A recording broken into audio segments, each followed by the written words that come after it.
Okay, just want to do this little review on the King's 3.5 KVA generator because, like another guy says, there's not a lot of information out there on YouTube or anywhere that you can find out any videos or any information about these generators that are about $400 with free shipping anywhere in Australia. So I've been going on a hunting trip for the last few years to a certain place out in Arnhem Land in the Northern Territory, where the house, the generator to the house, the big generator there, has broken down.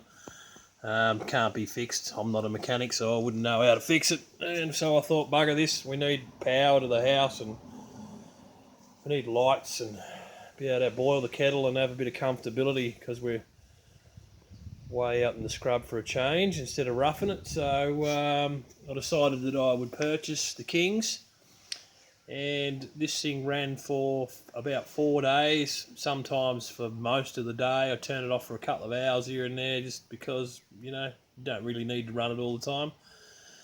It runs really well, and surprisingly enough, it started the first pull when I got it here, when it was delivered, and I unboxed it and I put the oil in it and I filled it up, turned it on, and it started first pull.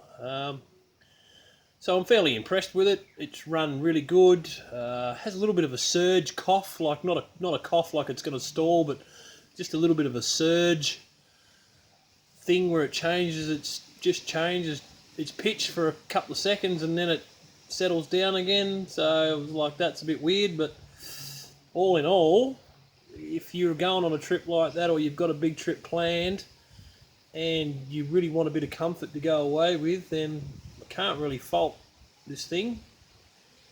It's it gave us what we wanted for our trip away and powered a whole house. Now when I say that, it powered the lights, there was a few fans going, we could boil the kettle. When you turn the kettle on, the generator changed pitch a little bit, but if I wanted to turn, there was a fridge going.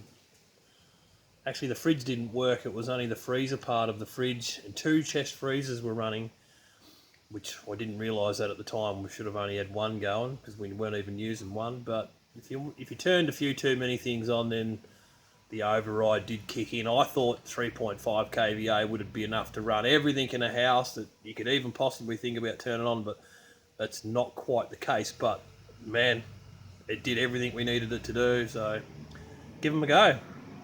Thanks, guys. See ya.